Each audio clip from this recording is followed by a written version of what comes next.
नमस्कार, स्वागत है आप सभी का सुजस सारांश की इस क्लास में। इस क्लास में हम पढ़ते हैं राजस्थान का करंट अफेयर्स और आधार होता है हमारा राजस्थान सरकार की सुजस पत्रिका, जो कि राजस्थान सरकार के सूचना एवं जनसंपर्क विभाग द्वारा प्रकाशित की जाती है। शुरुआत करते हैं हेडलाइंस के साथ। सबसे पहले आप देख पा रहे हैं कि राजस्थान सौर ऊर्जा में नंबर 1, यानी कि अब राजस्थान में कुल सोलर एनर्जी की जो उत्पादन क्षमता है वो कितनी हो चुकी है, 16,060 मेगावाट। इसके बाद यहाँ कुछ और भी दी गई हैं, जैसे कि पवन ऊर्जा में कितनी क्षमता है, बायोमास में कितनी है, लघु हाइड्रो ऊर्जा में कितनी है। तो इन सारी चीज़ों को आज हम डिटेल में देखेंगे। यहाँ है कोटा के ग्रीनफील्ड एयरपोर्ट के लिए 115 करोड़ रुपए स्वीकृत किए गए, मुख्यमंत्री श्री अशोक गहलोत ने मंजूरी दी। अगली न्यूज है जैसलमेर में पंजीयन के लिए डोर टू डोर शिविर। तो कौन सी योजना में पंजीयन के लिए बात हो रही है, ये है मुख्यमंत्री चिरंजीवी स्वास्थ्य बीमा योजना। अगले पेज पर हम देख पा रहे हैं कि 925 महात्मा गांधी अंग्रेजी माध्यम विद्यालयों में जल्द शुरू होंगी बाल वाटिकाएं।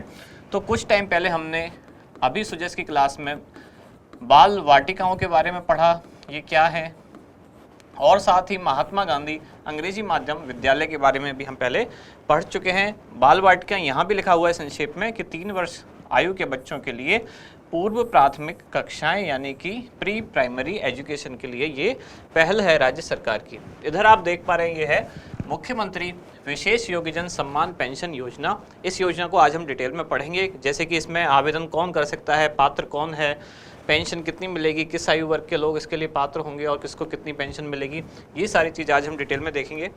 अगले पेज पर हम देख पा रहे हैं सक्षम बांसवाड़ा अभियान, जहाँ 57,000 लोग इससे लाभान्वित हुए। प्रदेश में सिलिकोसिस बीमारी से बचाव के लिए जागरूकता शिविर। तो सिलिकोसिस नीति जो राज्य सरकार की है, सिलिकोसिस नीति कब जारी की गई, 2019। तो इस योजना को यानी कि सिलिकोसिस नीति को कल की सुजस वाली क्लास में हमने डिटेल में पढ़ा था, आज वापस इसी को लेकर एक न्यूज है। इधर है बीकानेर जिले में स्मार्ट टीवी से पढ़ाई में मदद, और यहाँ दी गई है चिरंजीवी स्वास्थ्य बीमा योजना। इस योजना को शुरू में हमने कई बार पढ़ा था, उसको पढ़े हुए बहुत टाइम हो गया है, तो अब चिरंजीवी स्वास्थ्य बीमा योजना को एक बार वापस आज हम रिवाइज करेंगे। देखते हैं हमारा इंडेक्स। तो 3 खास चीज़ें निकल के आती हैं इंडेक्स में। सबसे पहली है सौर ऊर्जा उत्पादन में राजस्थान प्रथम, दूसरी है मुख्यमंत्री विशेष योग्यजन पेंशन सम्मान योजना, और तीसरी है चिरंजीवी स्वास्थ्य बीमा योजना। शुरुआत करते हैं। सबसे पहले है सौर ऊर्जा उत्पादन में राजस्थान प्रथम, यानी कि अब राजस्थान में कितनी एनर्जी हो चुकी है, सोलर एनर्जी 16,060 मेगावाट, और इसके साथ ही राजस्थान देश भर में प्रथम स्थान पर आ चुका है। दूसरी ऊर्जा है पवन ऊर्जा, जिसमें अब राजस्थान की कितनी उत्पादन क्षमता हो चुकी है, 4,576 मेगावाट। ये कल तक की जानकारी है, और कल यानी कि क्या डेट थी, 11 दिसंबर 2022। मैं ये बात इसलिए लिख रहा हूँ क्योंकि हो सकता है आप में से कुछ लोग कहेंगे राजस्थान पहले नहीं दूसरे पर है या तीसरे पर है, तो हो सकता है पुरानी जानकारी में कुछ और हो। ये अब लेटेस्ट न्यूज़ है जिसमें राजस्थान प्रथम स्थान पर है सोलर एनर्जी में 16,060 मेगावाट के साथ, और ये 11 दिसंबर 2022 सुजस ई बुलेटिन की न्यूज़ है, जिसमें पवन ऊर्जा में 4,576 मेगावाट, बायोमास ऊर्जा में 125 मेगावाट और लघु हाइड्रो ऊर्जा में 24 मेगावाट राजस्थान की उत्पादन क्षमता हो चुकी है। इसके साथ ही यहाँ 2 सोलर पार्क के बारे में जिक्र किया गया है कि राजस्थान में कौन से हैं जो 2 खास सोलर पार्क हैं। केवल 2 को ही हमने क्यों पढ़ा, क्योंकि 2 ही एग्जाम के पॉइंट ऑफ व्यू से ज़्यादा इंपॉर्टेंट है। पहला है बड़ला जोधपुर, ये विश्व का सबसे बड़ा सोलर पार्क है और इसकी उत्पादन क्षमता कितनी है, 2,245 मेगावाट। इसके बाद दूसरा जो है वो है नोख जैसलमेर में, जिसकी उत्पादन क्षमता कितनी है, 925 मेगावाट। तो जैसा कि आप देख पा रहे हैं राजस्थान की कुल उत्पादन क्षमता सौर ऊर्जा में कितनी हुई है, 16,060 मेगावाट। इसमें से अकेले एक ही पार्क में कितनी है, 2,245 मेगावाट, और इतनी उत्पादन क्षमता के साथ ये पूरी दुनिया का सबसे बड़ा सोलर पार्क बन चुका है। एक खास बात कि सौर ऊर्जा नीति राज्य सरकार की, उसके अनुसार ये घोषणा की गई, यानी कि एक लक्ष्य रखा गया है कि 2024-25 तक राजस्थान सरकार 30 गीगावाट सौर ऊर्जा उत्पादन की क्षमता हासिल कर पाए। अगली योजना है मुख्यमंत्री विशेष योग्यजन पेंशन सम्मान योजना।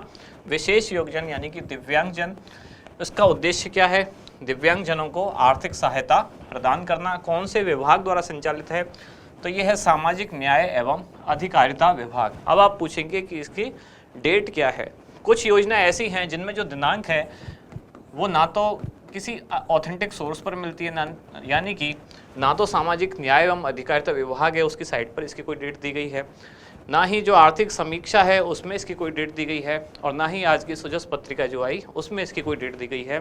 तो ऐसी कई सारी योजनाएं हैं जिनमें कोई ऑथेंटिक तारीख हमें नहीं मिल पाती। उसका कारण ये है, कई बार एक सरकार को योजना शुरू करती है, फिर हो सकता है कई बार योजना का नाम परिवर्तित हो जाता है, पुरानी योजना किसी नए नाम से लॉन्च हो जाती है। तो ऐसी जो योजनाएं हैं उनकी कई बार जो डेट है ओरिजिनल कि वो कब से शुरू हुई वो मिलने में कठिनाई होती है। ना तो वो किसी ऑथेंटिक प्लेटफॉर्म पर मिल पाती है, ना ही वो समाचार पत्रों में मिल पाती है। तो वही समस्या हमारी भी है। इसकी भी दिनांक अगर आपको कोई असली सोर्स में, यानी कि जो प्रमाणिक कोई सोर्स हो वहाँ मिले तो ज़रूर बताएं, वरना ऐसी न्यूज़ या ऐसी योजना जिसकी तारीख सरकार ने अपनी वेबसाइट पर नहीं डाल रखी, आर्थिक समीक्षा में नहीं डाल रखी, तो इसका मतलब ये है कि उसकी दिनांक पूछे जाने की भी संभावना बहुत ही कम है, क्योंकि हो सकता है कई बार एक योजना का नाम बदल के कुछ और किया गया। जैसे हमने कल पढ़ा पालनहार योजना, तो उसकी भी डेट में लेके बहुत ज़्यादा कन्फ्यूजन है। आप लोगों ने पूछा इसलिए मैंने बहुत ज़्यादा ढूंढ ढांड के वो निकाली पुरानी योजना, तब उसकी डेट थी फरवरी 2005 से शुरू हुई। ऐसे ही हो सकता है इसकी भी कोई पुरानी डेट हो लेकिन वेबसाइट पर नहीं दी हुई है, आर्थिक समीक्षा में भी नहीं दी हुई है, सुजस में भी नहीं दी हुई है, तो जाहिर सी बातें पूछे जाने की संभावना भी कम बनती है। फिर भी अगर आपको मिले तो आप मुझे ज़रूर बताएं। यहाँ है पात्रता इस योजना के लिए कौन कौन पात्र हैं। तो राजस्थान का मूल निवासी होना इसके लिए अनिवार्य है, और अधिकतम वार्षिक आय कितनी होनी चाहिए, तो 60,000 रुपये इसके लिए अधिकतम वार्षिक आय। एक खास नोट ये है कि बीपीएल, अंत्योदय और आस्था कार्डधारी जो परिवार हैं या सहरिया, कथौड़ी, खैरवा जाति के जो विशेष योगजन हैं उनको जो अधिकतम आय संबंधी शर्त है उसमें छूट प्रदान की गई है। श्रेणी कौन सी श्रेणी के लोगों को या जो दिव्यांगजन हैं, किस आयु के दिव्यांगजनों को प्रति माह कितनी पेंशन दी जाएगी वो यहाँ लिखा हुआ है। जैसे 55 वर्ष से कम आयु की अगर महिला और 58 वर्ष से कम आयु के पुरुष दिव्यांगजन जो हैं उनको 750 रुपये प्रति माह पेंशन राशि दी जाएगी। 55 वर्ष और अधिक आयु की महिला और 58 वर्ष और अधिक आयु के पुरुष, तब उनको 1000 रुपये प्रति माह पेंशन राशि दी जाएगी। 75 वर्ष से अधिक आयु के महिला व पुरुष दोनों इसमें शामिल हैं, 75 वर्ष या अधिक, तब उनको 1250 रुपये प्रति माह पेंशन राशि दी जाएगी। और यदि सिलिकोसिस से या कुष्ठ रोग से पीड़ित व्यक्ति है, यहाँ उनकी आयु कोई कैटेगरी में नहीं है, यानी कि किसी भी आयु के वो हो सकते हैं, सिलिकोसिस और कुष्ठ रोग से पीड़ित दिव्यांगजन, तब उनको 1500 रुपये प्रति माह पेंशन राशि दी जाएगी। ये चिरंजीवी योजना का जो सरकार द्वारा अपनी वेबसाइट पर दिया हुआ ऐड है वहीं से लिया गया है, ये इमेज वहीं से कॉपी की गई है, जिसमें दो चीज़ें बताई गई हैं। एक तो योजना में निःशुल्क श्रेणी में कौन कौन लोग हैं और शुल्क श्रेणी में कौन कौन लोग हैं।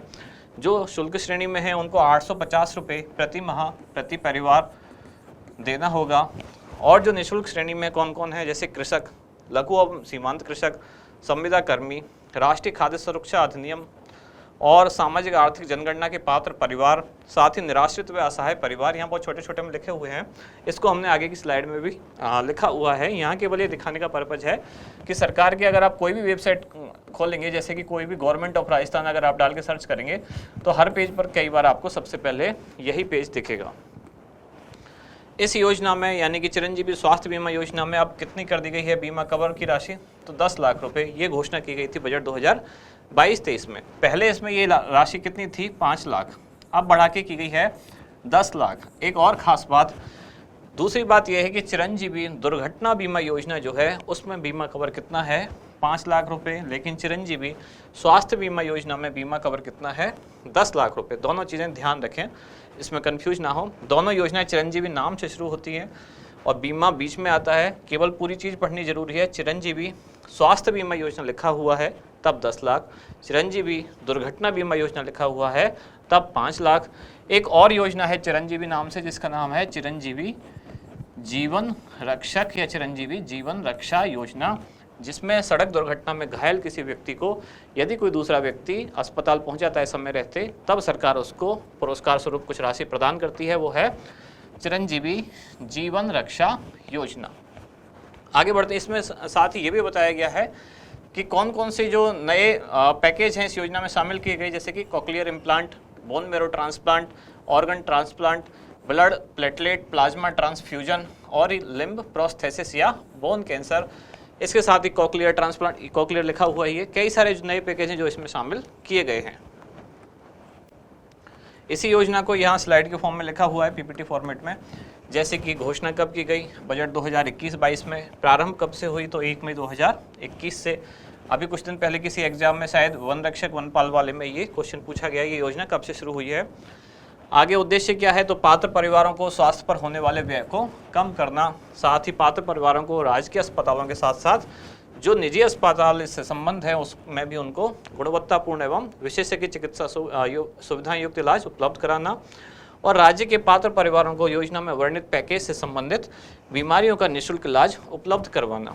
ये 3 इतने बड़े पॉइंट यहाँ लिखने का उद्देश्य क्या है कि अगर इसमें से क्वेश्चन थोड़ा टफ आता है तो सेंटेंस उसमें दिए जाते हैं। जैसे कि अगर ये पूछा जाए चिरंजीवी स्वास्थ्य बीमा योजना के संबंध में कौन सा कथन असत्य है, और कह दिया जाए यह योजना केवल राजकीय जो चिकित्सालय हैं उनमें ही लागू होगी, तो ये कथन असत्य है, क्योंकि ये राजकीय साथ ही साथ निजी चिकित्सालय जो दो हैं उन दोनों में लागू होती है।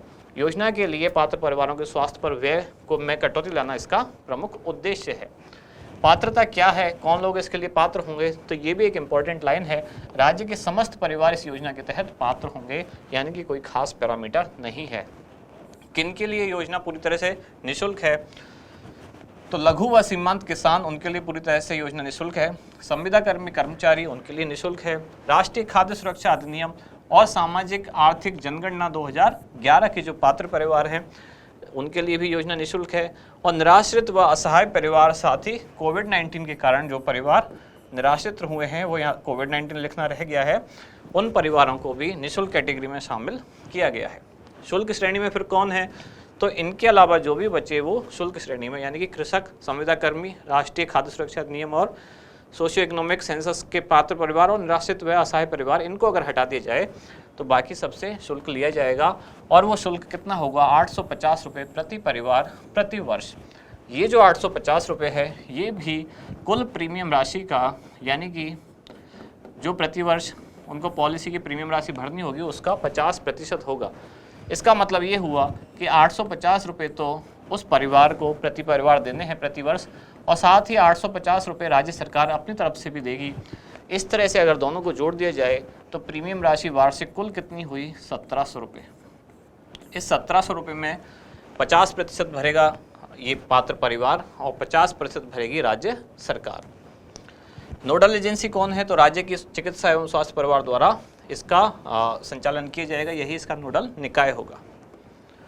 लास्ट में अभ्यास प्रश्न हमारा, विश्व का सबसे बड़ा सोलर पार्क कहाँ अवस्थित है, जोधपुर, जैसलमेर, बाड़मेर और बीकानेर। मैंने केवल जिलों के नाम लिखे हैं, फिर भी आप डिटेल में बताएं, यानी कि कौन से जिले में कौन सी जगह सोलर पार्क अवस्थित है जो विश्व का सबसे बड़ा है। हमारी आज की क्लास में उसके बारे में जानकारी थी। तो यहाँ समाप्त होती है आज की क्लास। अब मिलते हैं कल अगली न्यूज़ के साथ अगली क्लास में। धन्यवाद।